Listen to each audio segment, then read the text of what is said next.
Hey everyone, so continuing with my little factoring unit that I'm doing here, today we're going to be factoring trinomials where a is equal to 1. So the coefficient in front of our x squared term is going to be 1, so you're not really going to see anything here. So all we have to look at today is our b and our c. Now what we need, and I'm going to emphasize the c here, because we're going to come up with our two numbers, starting off thinking about c, we want to multiply to whatever c is and add to whatever b is. So if you forget which one do we add, which one do we multiply, well, we read from left to right, and when you're learning math, you learn how to add before you learn how to multiply. Just a quick little in case you forget.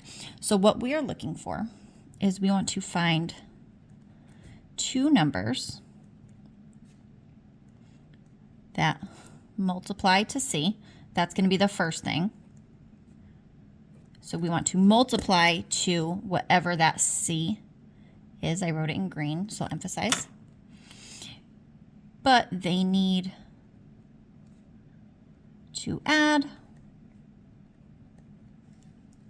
to b, which I wrote in pink. Oh no, that's a different pink. I got a lot of pens. That's okay. So we're multiplying to c, adding to b. So let's do some of these out. This is one of these topics where your mental math skills need to be strong. What I mean by mental math is just being able to do stuff in your head.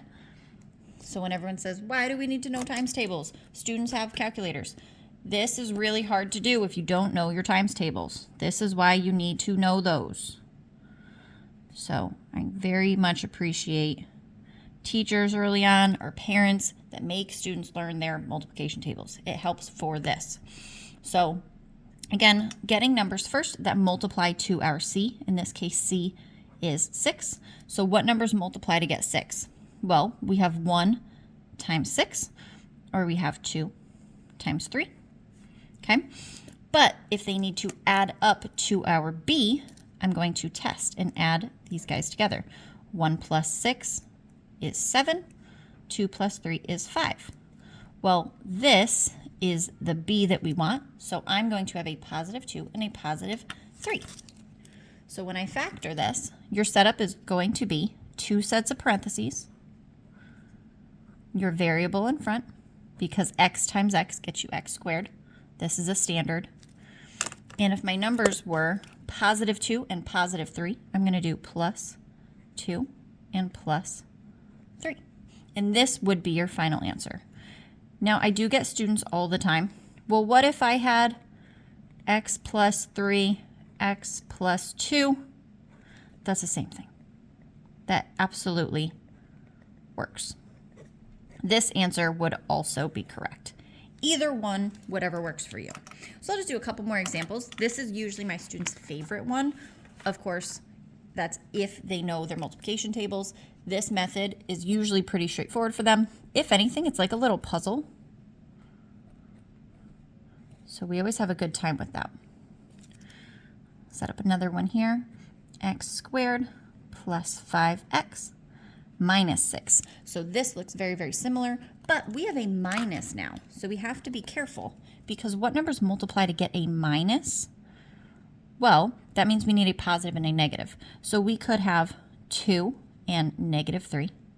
We could have negative 2 and positive 3.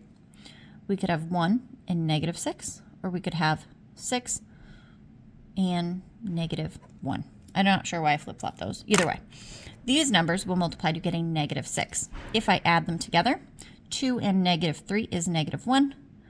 Negative 2 plus 3 is 1. 1 plus negative 6 is negative 5. 6 and negative 1 is positive 5. I again want this positive 5, so I want this answer down here. These are going to be my numbers that I want in my answer. 2 sets of parentheses. X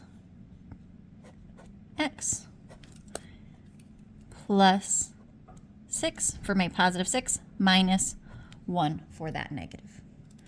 And there's your answer for this one. I will do one more example for you guys. mainly because these numbers were super nice and easy. How many things really multiply to get 6?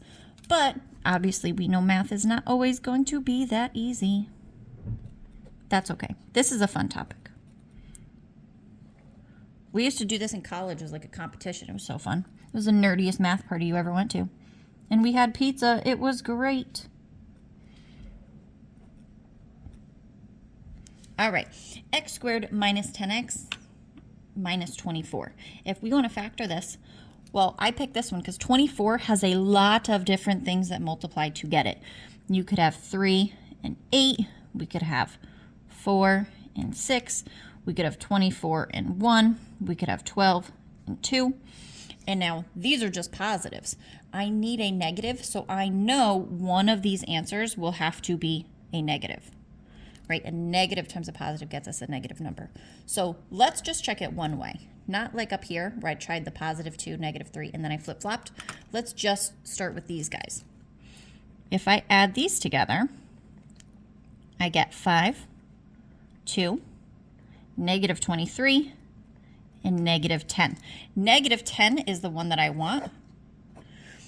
Keep in mind, if I had done this flip-flopped, it would have taken me a long time. This is why I say you need to know your multiplication tables. Looking at 24, I can do this in my head and say, all right, which ones will go together either by adding or subtracting, based on if you have negatives, to get my negative 10. So definitely want to know your multiplication facts for this. Is it a requirement? No. Can you do it with a multiplication table? I guess so. Will it take you a heck of a lot longer? Yes. So learn those multiplication facts. It is important. But hopefully this helped. Some quick factoring, trinomials where the a is equal to 1, multiply to c, add up to b. Hope this helped. As always, follow along for more math explanations.